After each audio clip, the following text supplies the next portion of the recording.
제도를 만들어야 자본주의 사회에서 굉장히 잘 운영되고 있는 주식회사다라고 이야기합니다. 그래서 우리가 상장사 주식을 분석할 때는 영업이익이 얼만큼 났나로 좋은 회사를 평가를 하죠. 그래서 모든 사람들이 주식회사, 자본주의에서의 그 어떤 게임의 골 중에 하나는 어떻게 내 주주가 될 수 있냐, 좋은 회사의 주식을 가질 수 있느냐에 대한 것이고요.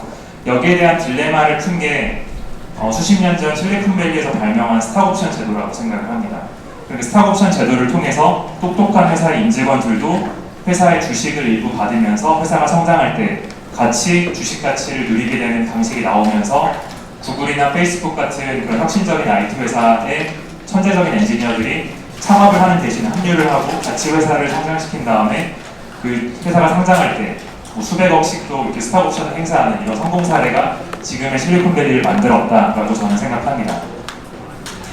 이런 주식회사의 동작 방식과 정의는 그렇게 오래전에 만들어진 게 아닙니다. 불과 한 400년 전에 네덜란드의 도민도 회사가 식민무역을 하면서 이렇게 수탈한 많은 식민 자원들을 효과적으로 투자자들에게 배분할까를 연구하다가 만들어진 게 주식회사의 제도가 되겠고요.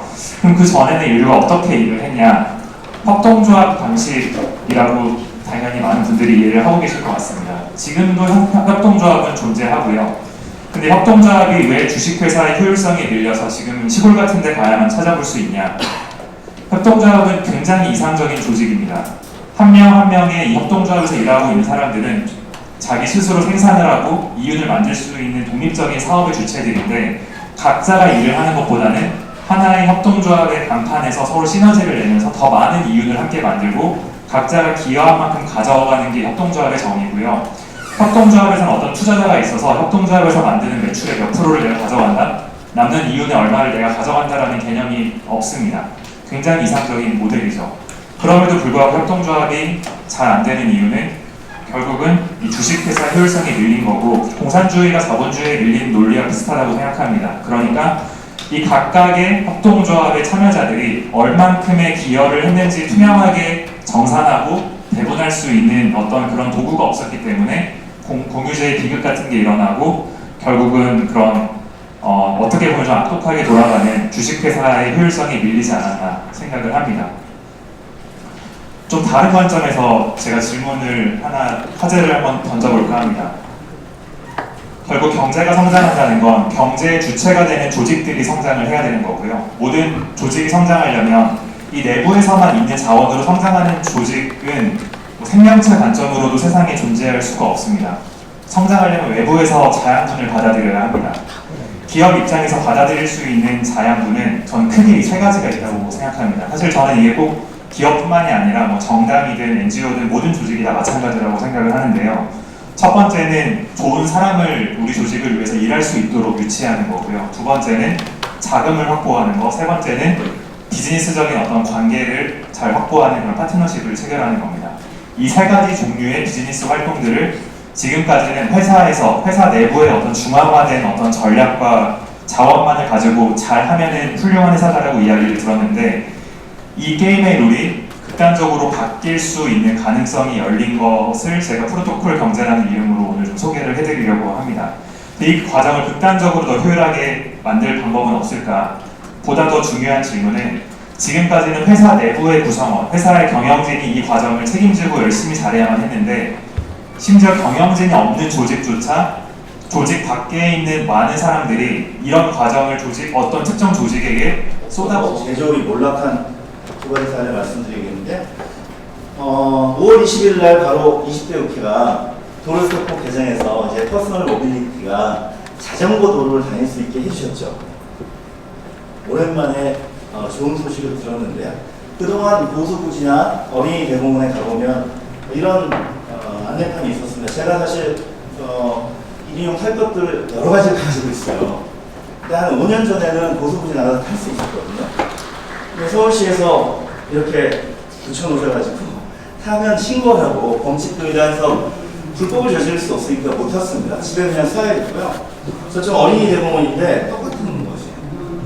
아니 이것은 당연 현행법에 위반이기 때문입니다. 1인용 탈 것도 법상 전기, 원동기 장치, 자전거, 차로 분류되기 때문에 법률에 맞는 일이에요.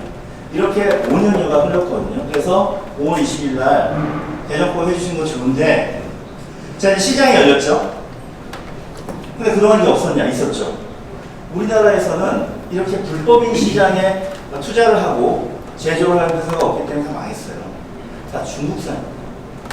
이미 시장이 열리는 순간 당연히 선전, 중국의 신천을 중심으로 한 저가 호선 모빌리티에 그냥 텃밭을 만들어주는 거거든요. 그러느라고 5년이 걸렸어요. 제 혁신 시장은 너무 빨리 변하기 때문에 늦으면 죽음이에요. 얘는 2015년에 이미 샤오미의 아이폰 미니가 제가 이거 샀거든요. 너무 잘 만들었어요. 지금도 집에 있어요. 아직도 이 기계는 훌륭합니다. 본격으로 폼웨어 업데이트도 되고요. 그리고 사람을 쓰러뜨리질 않아요. 제가 좀 넘어져 보려고 애를 써도 얘가 사람을 쓰러뜨리지 않으니까 이런 자유로운 움직임이 가능하고 한 20-30km는 이동할 수가 있습니다. 이게 얼마에 나왔는지 아세요? 2015년에 이미 35만 원에 나왔거든요. 중국은 넓고 모빌리티 규제가 없으니까 시장이 있으니까 대량 생산이 가능하고 소비 시장 덕에 좀 싸게 나오긴 했지만 35만 원에 이 제품을 만들고 있습니다. 지금 이런 모빌리티도 한 70만 원, 80만 원 정도 하는데요. 이제 우리는 시장이 이제 열린 거예요. 5월 20일 날. 그래서 자전거 도로라도 달릴 수 있게 된 거예요. 근데 이제 늦었죠. 그럼 어떻게 따라졌어요? 지금 강남구 서초구에서 싱싱 라인 이런 글로벌 이동 탈것 서비스 회사들, 킥보드 회사들, 공유 킥보드 많이 보실 텐데 제품 가까이 가서 보시면 전부 메이드 인 차이예요. 지금 그 제품들을 이길 수 없어요. 중국은 이때로부터 5년 동안 엄청나게 기술 혁신을 해서 훨씬 저가의 그 대량을 만들어낼 수 있기 때문에 우리나라 공유 킥보드 업체들이 신천에 가가지고 납품합니다. 5,000대 10,000대씩 지금 들여오고 있어요. 우리 텃밭을 그냥 5년 동안 결국 할 규제를 5년 동안 지체한 결과 우리 중소기업들이 제조할 기회, 미래에 대한 이동을 우리나라 메이드 인 코리아 제품이 우리나라 사람들을 끌고 이동할 기회를 없애버립니다. 이게 바로 시장과 제재입니다. 사실 원격으로요, 코로나19 때문에 덕분에 지금 제한적으로 시행되고 있잖아요. 그래서 국내에서 지금 이렇게 해서 정부와 국회에서도 이번에 좀 해보자, 의료 병역을 설득해서 해보자 이런 말씀하고 있는 걸로 압니다. 이게 제 표시입니다. 원격 의료 시장이 규제 때문에 없으니까 원격 의료기기 제조나 원격 의료 서비스 시장 전유하는 거죠. 코로나 때문에 간신히 좀 하고 있는 것인데요. 이번에 허용이 제한적으로 한시적으로 되니까 막 나오잖아요. 서비스 업체들이. 메디히어 이런 업체들 나오고요. 그리고 규제 샌드박스로 겨우 이제 만들어내고 휴이노 같은 원격 신전도 제조하는 회사들이 막 눈에 보이기 시작하잖아요. 휴이노는 규제 샌드박스를 풀렸습니다만 마찬가지입니다. 시장을 만들어주면 될 건데 이 시장 여기가 이렇게 어려운데요. 이번에 좀 가능하게 기대해 봅니다. 20대 국회에서 이런 미래 시장을 막는 것들 잘 아시겠지만 카풀 금지법, 타다 금지법, 그리고 헌법 소원까지. 저는 법대에서 특정한 사업을 중단시키기 위해서 만드는 입법이 있다는 건 처분법률로서 위헌이라고 제가 수업 시간에 들은 적이 있는데 이 타다 금지법이 바로 그 위헌이 걸린 것 같아요. 실제 서비스하고 있던 회사가 이 법 때문에 중단을 하고 있는 사태가 발생했어요. 그래서 실제로 헌법 소원도 제기되지 않았습니다. 자, 그러면 한번 이 영상을 같이 보시기 바랍니다. 이게 구글 웨이모인데요. 사람이 없죠. 재작년 12월에 아리조나주의 피닉스시에서 지금 시범 운행을 시작했는데 1년 반 동안 잘하고 있습니다. 구글은 이거 하려고 10년 이상 캘리포니아에서 도로 주행을 해서 한 번도 사람을 죽이는 사고를 낸 적이 없으니까 아리조나주에서 허가해 준 것이에요. 그래서 이 기자가 한번 시범 테스트를 하는데 놀라운 수준입니다. 우리 정부가 자꾸 언제까지 완전 주행 자율주행을 운행하겠다고 하는데요. 여러분은 지금 2차도 이 기자가 굉장히 불안해하면서 사는 걸 보는데 지금 이건 여러 가지 도로의 상황에서 완벽하게 대응하는 것입니다. 사고가 위기의 상황이 발생했을 때 과연 탑승자와 그다음 보행자를 보호할 수 있는지가 관건이잖아요. 지금은 자전거가 끼어드니까 미리 예측에 속도를 줄여서 자전거를 안전하게 먼저 진행하게 하는 이런 장면들도 완벽하게 해내는 거거든요. 10년 이상 구글이 길에서 데이터를 쌓아서 알고리즘을 개선해서 이렇게 실제 도시에서 어느 도시의 시장이 허가를 해서 운행을 하고 유료로 택시 영업을 하고 이게 유료 택시입니다. 어떤 상황이 벌어지나요? 근데 미국이 자기네 나라의 주요 상품인 안전자율차를 이용한 운수가 가능하도록 FTA로 각 나라들을 압박하겠죠. 그렇게 제정하고. 우리 과거에 저작권이니 기타 등등 많이 봤던 일들입니다. 우리 준비가 되지 않았어요. 데이터법이니 기타 여러 가지 규제에 묶여서 도로에서 실험을 할 수 없어요. 또 사람이 많이 몰려서 하는 한국의 특성이기도 해요. 근데 왜 뭐 없었을까? 지방 소도시도 있고 한데 하여간 안 됐었어요. 이제 하고 있습니다. 자, 저는 바로 지금 미래 도시와 그다음에 지금 미국에서 일어나고 있는 완전차의 상용 서비스 이게 현실이라는 것을 말씀드리면서 생각을 다시 해봅니다. 미래 자율주행 택시 아까 와서 타고 가는 거 보셨잖아요. 운전수가 없습니다. 소위 말하는 유상 운송이 아니에요. 사람이 태워주는 게 운송이잖아요. 그건 뭐죠? 완전 자율차를 빌려 타는 거죠. 빌려 타는 거. 얘가 기능이 달려 있는 거예요. 완전 자율주행 기능이. 그건 렌탈이에요. 그죠? 그러면 렌탈 기반의 타다는 미래 택시입니다. 우리나라는 금지했습니다. 그러니까 20년 후에 벌어질 그때 바로 우리 운수 산업을 지켜야 될 수 있는 그런 글로벌 구글과 싸워서 지켜야 되는 그런 회사가 있었다면 등장했는데 없었어요. 카카오 모빌리티 카풀 해보겠다는 것과 같은 방식이거든요. 사람들의 데이터, 이동 데이터를 쌓아서 플랫폼으로 완전 차원 완전 주행차로 바꾸면 됩니다. 우리 스푼라디오 대표 최혁재 대표의 발제를 듣겠습니다. 발제가 끝나고 그 뒤로 한 시간 정도 지금 그냥 풀어놓겠습니다. 최혁재 대표 모시겠습니다. 앞에 두 분 발제해 주신 거 보고 저도 하고 싶은 얘기가 밤새도 모자랄 것 같은데요. 저희는 그 2013년도에 시작한 스타트업 기업입니다. 시작을 해서 지금 현재 한 8년 정도 비즈니스를 하고 있고요. 스푼라디오라는 앱을 서비스하고 있고 작년 12월 기준으로 약 누적 700억 원 정도의 투자 유치를 완료하고 현재는 기업 가치 3천억 이상 평가를 시장에서 받고 있는 서비스입니다. 그 서비스가 좀 잘 안 알려져 있는 이유 중에 하나가 저희가 흔히 말하는 Z세대 90년생부터 00년생들을 타겟팅하는 서비스를 하고 있습니다. 저는 40대인데요. 저희 서비스에서 30대가 방송을 하거나 방송에 들어오면 화석 취급을 받습니다. 그 정도로 젊은 세대들이 되게 활발하게 쓰고 있는 서비스고 약간 좀 나는 트렌드 리더다, 좀 IT 문물에 친화적이다라고 하시는 의원분들이 아시는 게 이제 뭐 팟캐스트 정도? 팟캐스트도 이미 Z세대들한테 올드미디어, 구닥다리 미디어로 전락한 지 오래고 그럼 과연 Z세대들이 어떻게 지금 콘텐츠를 소비하고 어떤 서비스를 쓰고 있고 어떤 주제에 관심이 있는지를 스푼라디오의 사례를 좀 통해서 이해하셨으면 좋을 것 같아서 저희 회사 이야기를 좀 해보려고 합니다. 이미 시장의 트렌드가 되게 많이 변경이 되는데요. 실제로 모바일 세대, Z세대들은 TV를 보지 않습니다. TV에서 뭐 재미있는 예능 프로라든가 드라마의 짜깁기, 요약본이라고 하죠. 요약본들을 유튜브에서 소비를 하고요. 기존의 매스미디어, KBS, MBC, SBS의 시장 자료나 실적 자료를 보시면 한 5년 전부터 역성장을 시작해서 지금 케이블로 주도권을 뺏겼고 유튜브로 뺏겨가고 있는 상태고요. 실제로 유튜브가 모바일 세대, Z세대들이 가장 많이 사용하는 앱 중에 하나입니다. 뭐 기업 가치로 100조 이상, 최대 200조 이상의 지금 현재 평가를 받고 있고요. 유튜브가 국내에 들어올 때 좀 많은 혜택을 봤었습니다. 이건 나중에 제가 시간 되면 좀 말씀을 드릴게요. 역차별 문제로 국내의 많은 스트리밍 서비스들이 피해를 입고 시장에서 몰락을 했고요.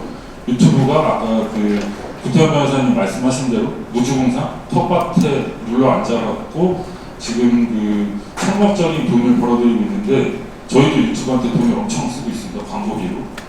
근데 뭐 유한회사라는 또 허울에 아니면 껍데기에 씌워져 있어서 얼마를 버는지, 세금을 얼마나 내는지 정부에서 제대로 파악을 못하고 있는 실정이고요. 저희 같은 회사는 열심히 세금을 따박따박 내고 있습니다. 다음은 이제 MP3 CDP인데요. 지금 여기 계신 분 저도 포함해서 LP를 사용했던 세대입니다. LP에서 CD로 넘어오고 그다음에 MP3로 넘어왔죠. MP3까지 혁신이라고 했는데 다시 한번 그 스트리밍 서비스, 그 해외 스포티파이, 국내에는 뭐 멜로, 덕스, 지니 같은 서비스가 있고요.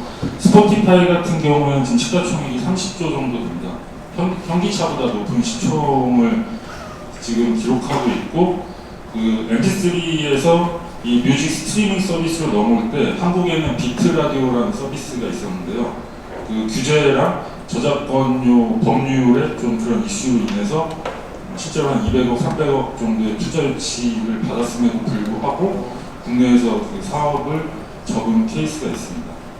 그래서 저희는 이제 TV가 유튜브로 넘어오고 MP3, CDP가 이제 뮤직 스트리밍으로 넘어오는데 과연 라디오는 그럼 어떻게 변할 것인가에 대한 고민을 하면서 서비스를 시작을 했고요. 지금의 10대들, 젠지, Z세대라고 하는 친구들은 라디오를 듣지 않습니다. 라디오는 이제 아빠나 뭐 할아버지 할머니가 주파수를 칙칙하고 맞춰서 듣는 서비스 미디어 채널로 인식을 하고 있고, 거기서 나오는 컨텐츠 자체가 재미가 없어요. 단방향 미디어이고, 뭐 예전에 뭐 저희 세대 때 뭐 편지를 써갖고 사연을 보내고 뭐 당첨되면 설레하면서 내 뭐 첫사랑의 사연이 소개된다든가의 그런 그 감수성 예민한 컨텐츠에 그 소구되고 즐거움을 느끼는 컨텐츠 세대들이 아니거든요. 그래서 라디오를 기존의 전통적인 라디오를 스푼이라는 서비스, 스푼 라디오라는 플랫폼으로 바꿔보자 시작된 서비스입니다. 그래서 다음 세대 라디오를 저희가 정의한다라고 얘기를 하고 있는데요. 그 Z세대를 이해한다? 어떻게 하면 Z세대들한테 어필을 하고 Z세대의 마음을 사로잡을 수 있었냐라고 뭐 언론 미디어 자체나 뭐 정부 관계자분들이 질문을 하시는데, 저희가 서비스를 해당 세대들을 실제로 사용자로 접하고 만나보고 그들에게 이제 어떤 서비스를 제공하면서 느꼈던 점은 그들을 이해하려고 하지 말라는 겁니다. 그러니까 예를 들어 제가 학창시절에 서태지 아이들의 음악을 부모님은 이게 무슨 음악이냐라고 아예 공감을 못 하셨거든요. 예를 들어서 여기 계신 분들은 예를 들어 조용필의 음악의 감수성을 이해하시죠. 저는 서태지 아이들의 음악의 감수성을 이해하고 지금의 세대들은 BTS의 노래의 감수성을 느끼거든요. 예를 들어 지금 BTS 노래 들어보시면은 이 노래를 왜 좋아하는지 이해를 못 하세요. 근데 굳이 그거를 이해하려고 노력하시려고 하고 이해한 척을 하려고 하고, Z세대들이 엄청 똑똑합니다. 그 교육의 그 환경도 엄청 좋아졌고 능치가 속된 말로 귀신인데, 그들과 공감하려고 하지 말고 그들 그냥 있는 그대로 받아들이고 있는 그대로 인정해야 된다는 거죠. 그렇게 서비스를 하고 있고, 실제로 스푼 라디오에서 지금 인기 있는 방송을 제 스스로 개인적으로 들어보면 저는 재미가 없습니다. 재미가 없는데 실제로 그 방송을 듣는 사용자들, 똑같은 Z세대들, 방송을 하는 그 Z세대들, 10대 후반에서 20대의 그 친구들의 이야기가 그 소통이 되고 있고, 한국말로 방송을 하는데 한국 사람이 못 알아듣습니다. 실제로 그런 방송들이 콘텐츠가 유통이 되고 있고, 그런 콘텐츠에 반응하는 세대들이라고 생각을 해주시면 될 것 같습니다.